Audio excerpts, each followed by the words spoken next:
उसके लिए कुछ हाइड्रोलॉजिस्ट हो सकते हैं, कुछ और अलग तरह के एक्सपर्टाइज हो सकती है। तो एनक्रोचमेंट को लेकर के सरकार, क्योंकि उसमें प्राइवेट लोगों का बहुत ज्यादा योगदान नहीं हो सकता, तो तीनों के सोल्यूशन, समस्याओं तीनों के सोल्यूशन आप लेकर के अगर सरकार के पास अपनी तरफ से सजेस्ट करेंगे, जो आप बोर्ड की बात कर रही हैं, क्योंकि भारतीय नदी परिषद का विचार यही है, जैसा अभी मनोहर जी ने कहा, कि समाज और सरकार के बीच का पुल कैसे बने। तो हम वही प्रयास कर रहे हैं जो यूरोप ने किया, अमेरिका ने किया, ऑस्ट्रेलिया ने किया, अपनी नदियों को सुधारा उस पुल के माध्यम से। तो भारतीय नदी परिषद एक वही ब्रिज है जिसका भी प्रयास शुरू कर रहे हैं। तो मेरा आग्रह है कि हम छोटी छोटी नदियों में कुछ काउंसिल डेवलप कर रहे हैं।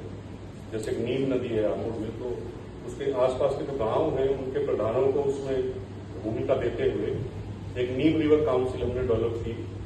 तो वो काउंसिल के लोग ही अपनी नदी की चिंता करते हैं, उनको तकनीकी सहयोग हम प्रोवाइड कराते हैं और उनको स्थानीय प्रशासन सीडीओ के माध्यम से, डीएम के माध्यम से जोड़ रहे हैं।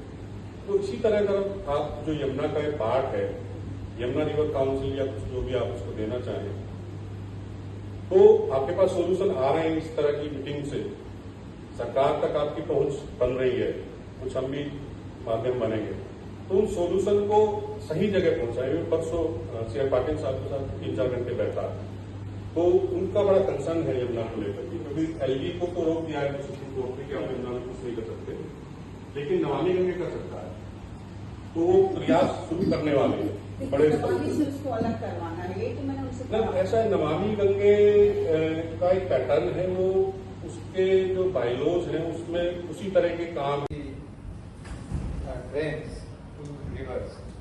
So basically the city sanitation and stormwater, both are dynamic processes. The city always the conflict is improving. More and more buildings are coming up. The recharge into the ground is actually gradually reducing.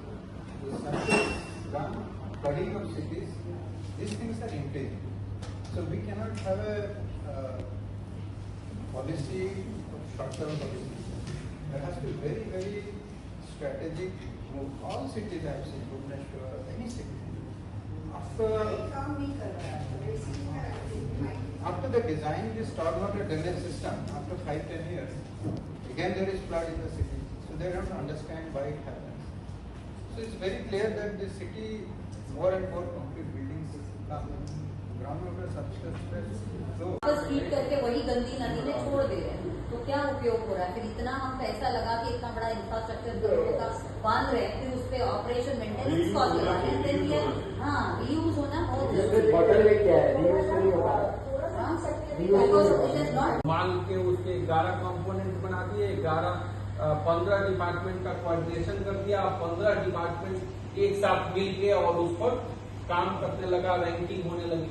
तो इस तरीके से रचनात्मक संवाद का एक बहुत महत्वपूर्ण भूमिका है। नाम क्या होना चाहिए उसका? यमुना सस्टेनेबल यमुना बोर्ड और एक्ट और उसका कोई नाम अच्छा सा बनाइए, सस्टेनेबल या उस बोर्ड का भी अपना बायलॉज निश्चित तौर पर बनेगा और उस बोर्ड में भी जब नदी की बात करते हैं तो उसके होलिस्टिक जैसे और उसमें केमिकल फर्टिलाइजर्स वगैरह वगैरह जो हमारी जो खेती की जो पद्धति है उस पद्धतियों तक की जैविक व्यवस्था और उसका पूरा सब सिस्टम है और उसका एक एक रैंकिंग है कि किस तरीके से बिहार के 38 जिलों में एक प्रतिस्पर्धा है कि हमारी रैंकिंग किस तरीके से जल जीवन हरियाली में टॉप रैंकिंग पर हो। तो उसके 11 कंपोनेंट और 15 डिपार्टमेंट के कोऑर्डिनेशन है। उसमें कृषि विभाग है, ग्रामीण विकास विभाग है, ग्रामीण कार्य विभाग है, भवन निर्माण है, स्वास्थ्य है, शिक्षा है और इस तरीके से माइनर इरिगेशन, लघु जल संसाधन और इस तरीके से एक एक डिपार्टमेंट की अकाउंटेबिलिटी फिक्स है कि ये डिपार्टमेंट ये काम करेगा। तो वो एक होलिस्टिक अप्रोच के साथ है और वो पूरा जो हमारा प्रकृति का इकोसिस्टम और जो नदी छोटी नदियां जो मृतप्राय हो गई है उसके पुनर्जीवन के काम को भी करना है और छोटी छोटी नदियां तो इस तरीके से वो पूरा डॉक्यूमेंट है, बायलॉज है, और उस बायलॉज को जब आप मैडम देखेंगी तो मुझे लगता है कि बहुत खुशी होगी, और उसमें के भी आप पॉइंट को अगर इस बोर्ड के रूप जी, में, आप नोट कर रहे हैं ना, उस बोर्ड के रूप में अगर सुझाव दे रही हैं तो वो काफी सार्थक होगा। वो कहीं भी इम्प्लीमेंट किया जा सकता है, कहीं भी लागू किया जा सकता है। किसी भी नदी का जो कंसर्निंग विषय है वो एक तरीके से बेसिक कंसेप्ट वो है, तो यमुना के साथ तो ये लागू होगा ही होगा। तो उस पर हम एक व्यापक प्रेजेंटेशन के साथ बात करेंगे तो वो बात होगी, लेकिन मौलिक बात तो यही है कि यमुना बोर्ड का एक बायलॉज हो जिसमें यमुना के सार्वभौमिक अविरलता और निर्मलता के बात अगर करनी है तो उसके होलिस्टिक अप्रोच को आपको कंसर्न हमारे माइंड्स का रीओरिएंट होना कि आज बहुत जरूरी है हमको साइंटिफिक वे में चीजों को समझना और उसको सहेजना और फिर उसको कैसे हम इम्प्लीमेंट करेंगे उसके लिए हमको वर्कआउट करना। तो सबसे पहले तो हमको जरूरी है यमुना के पानी को समझना, यमुना की मिट्टी को समझना, क्योंकि जब तक हम इन चीजों को नहीं समझेंगे, क्योंकि अभी जैसे कहा कि लिविंग एंटिटी करके जो कहा है ये तो पहले ही अनाउंस हो चुकी है और बहुत वर्ल्ड के बहुत सारे देशों ने किया है, सब बहुत सारों ने किया है। और हमारी ही एक देश ऐसी है जहां पत्थर, पेड़, धरती सबको पूजा जाता है, लेकिन फिर भी हम लोग उसको नेग्लेक्ट कर रहे हैं, क्योंकि आज हमारा जो दृष्टिकोण है, साइंटिफिक दृष्टिकोण, वो कहीं तो हम लोग भूल गए हैं। दूसरा जो हमारा systematic approach of going ahead, वो भी हम कहीं लूज आउट कर रहे हैं। बहुत अच्छी तरह से सुबह सिंगल जी ने बताया था कि हम लोगों को रिवर बेसिन अप्रोच, हम कोई भी नदी की जब बात करें हम अकेले एक नदी की बात नहीं कर सकते हैं। नदी के साथ में सारे लेक्स, जितने भी वाटर बॉडी, वेल्स, बोरवेल्स, सब कुछ हमारा ग्राउंड वाटर सब कुछ रिलेटेड है। इसीलिए हम जब कभी भी नदी की बात करें हम रिवर बेसिन अप्रोच की बात करें, क्योंकि नदी को सपोर्ट देने के लिए उस बेसिन में जितनी चीजें हैं वो सारी उसमें हेल्प होती हैं।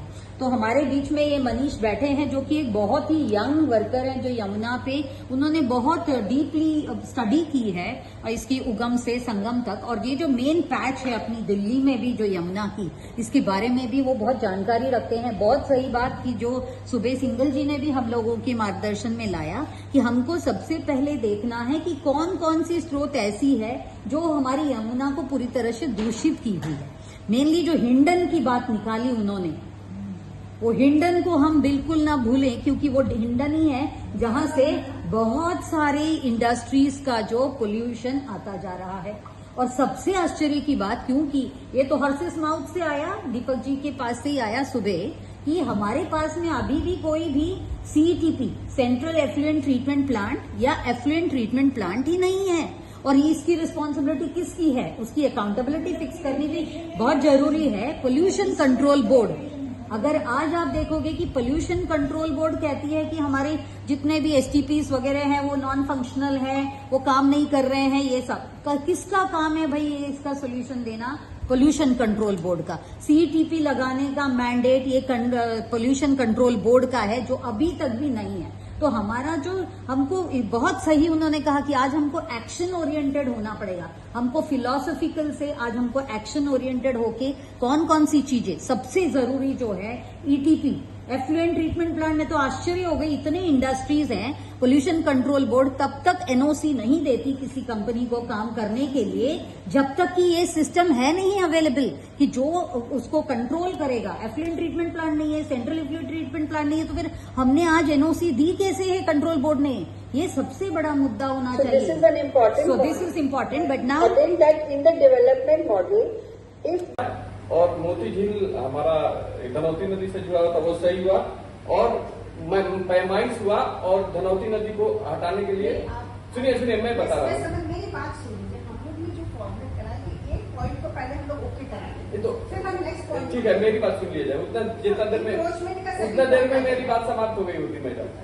तो फर्स्ट, अगर आप लोग कुछ करना चाहते हैं तो सरकार पे दबाव बनाए बिना कुछ नहीं। जितना कानून आप कहते हैं ना, बोलेंगे उतना कानून बना हुआ है वाटर पॉलिसी को सरकार समझ रही है, सुप्रीम कोर्ट का निर्णय है। तो हम लोग ऐसा प्लान बनाए जिसमें सरकार प्रशासन पे दबाव बनाए, अदरवाइज सम्मेलन होते रहे। धन्यवाद। or the silt which is going and the river bed is getting deposits, lot of silt deposits happening because of lot of stormwater is bringing that. It is not just stormwater, it is all human and industrial waste also coming along with that. So by the time it reaches river, then with 90% it is clean. Now at that stage you can tell the government that industries have to take this water. They are not allowed to tap it. If you have given some 90% clean water, then at least you can tell the industry to reuse it. And then you can say, no, you cannot throw it into the river. First, river probably needs some water. If you make it 100% clean, you should be able to take that. So either it will go to septic tank. So then government has set up septic tank discharge. There is a FSTP technology now. It's coming in a big way. So unnecessarily 3 or 4 different kinds of wastewater streams are coming. Nobody knows what to do with it. So when the stormwater drain comes, suppose I have seen they are all sewage. Government of Odisha had approached me to survey some of these drains. So in rainy season, suppose the flow now is X, in rainy season it will be 4X, 5X. So you cannot design a sewage treatment plant from those drains, because if you design for X, then rainy season it becomes 4X. So we cannot design a system. So that anyway it is going into the river. So what I had proposed, that these stormwater drains, which is relatively less pollution load, so while it is traveling, so we can actually do 60-70% treatment without any treatment plant. Simply if you arrest the physical impurities, plastic from the top and all the organic debris. Basically how the water becomes pollution when the organic matter we are throwing inside, even if it is solid form, eventually it becomes dissolved. So the load becomes very high. So if you, in that stormwater drain at different points, if you design certain traps where all the solids can be taken out, straight away without any cost, 50% pollution goes down. And then when you are utilizing the drain itself, you don't have to acquire extra land. Testing technique है इसको the world over neighbourhood participation से किया गया है। हमने सुखना lake में देखा नागरिक जाते थे वो तस्ले भर भर के जो कार है जो सिल्ट है वो गिरता है। क्योंकि बिगिन में देखिए हमारी प्रवृत्ति है और ठीक ही प्रवृत्ति है कि गलत मुझे नहीं पता, हम लोग सब काम सरकार पे छोड़ देते। मेरा काम है खाली पॉलिथीन बेचना, उठाइए आपकी सरकार नहीं है, उनमें जागरूकता नहीं है। जमुना पवित्र है, मुकद्दस है और वो बहुत ही ज्यादा माँ के रूप में मानी जाती है हमारे भारत में। इससे सब आगाह हैं, सब जानते हैं इस बात को। लेकिन जमुना के लिए एक कैसे जन सैलाब बने, लोग कैसे उसके लिए उठ खड़े हों। और दिल्ली में आप देखिए 22 किलोमीटर का जो पूरा एरिया है दिल्ली का जहाँ पर जमुना बहती है, वो बिल्कुल जहरीली हो गई है। जमुना का जल नहीं, वो नाला का पानी। मैं क्या कह रहा हूँ, जमुना का नाला का पानी जो जा रहा है जमुना जी में ही जा रहा है ना, तो वो बिल्कुल जहरीली हो गई है। लेकिन लोग उसको देख रहे हैं और आम जनता तो कराहती रहती है। उस आम जनता को नेतृत्व देना होता है। जब तक कि हम नेतृत्व देकर जनता को उस काम के लिए नहीं ले जाएंगे जो हम चाहते हैं, तो हमारे कार्यक्रम जो हमारे जहनों में है वो जमीन पर नहीं उतरेंगे। तो जमीन पर उतारने के लिए बुनियादी जो बात है वो ये है कि आवाम का नेतृत्व करना, उनको जागरूक करके। वो अपने आप आएंगी, एक लॉ ऑफ अट्रैक्शन ही नहीं चलता। आप इतना करोगे ना वो 100 कदम आपके पास आएंगे। तो आप कुछ तो शुरू कीजिए। कोई जो यंग बच्चे हैं, अपने टैलेंट है, हम लोग नागरिक हैं, मीरा मैडम है, जो लोग बहुत प्रबुद्ध लोग हैं और जो समय निकाल सकते हैं इसके लिए और निकालना चाहते हैं, उनके बीच से आवाज निकलती है, बहुत सारे लोग हैं। हम लोग कुछ श्रमदान तो इमीडिएटली शुरू कर दें और बाकी देखो मंथली लीड्स टू अनदर, जरूर सरकार की पॉलिसियां भी हमारे एक में आएंगी, राजनीतिक दल भी हमारे पीछे घूमेंगे और हमें राजनीतिक दलों की जरूरत है। मैं तो कहती हूँ जहाँ गवर्नमेंट का पैसा आया, कोई चीज को बर्बाद करना है तो गवर्नमेंट का पैसा है। सॉरी टू से 40 साल मैंने गवर्नमेंट में काम किया, मेरा अनुभव यही है। जल्दी ये चीजें बदलने नहीं वाली। तो मैं ये कहूंगी कि सरकार को लगना मतलब आपको मिला। So it is no more benign. Sewage people used to throw it on the back end and everything is treated. Now even a septic tank, it is not safe. Wherever there is septic tank, wherever there is a groundwater table, after 10 years, 15 years, all groundwater is contaminated. Just want to add one small thing. In our Vedas it is said traditionally that खाना घर में खाओ और शौच के लिए कम से कम 500 metre दूर जाओ। आजकल वी आर डूइंग द उल्टा। Septic tank, yes. In fact, if you go back to one lesson from ecology, human-generated waste, that is anthropogenic waste, all terrestrial organisms, we are also terrestrial organisms. All terrestrial animals, they have decided that they will put their waste on soil because where they live. We are the only organisms, we decided to put it in water. And the water, the fresh water, I am talking not the ocean water, the river water fresh water is actually not designed for such life, living system. It has to be like a biological desert. To make it clean, when we see a lot of fish coming, we should not be excited.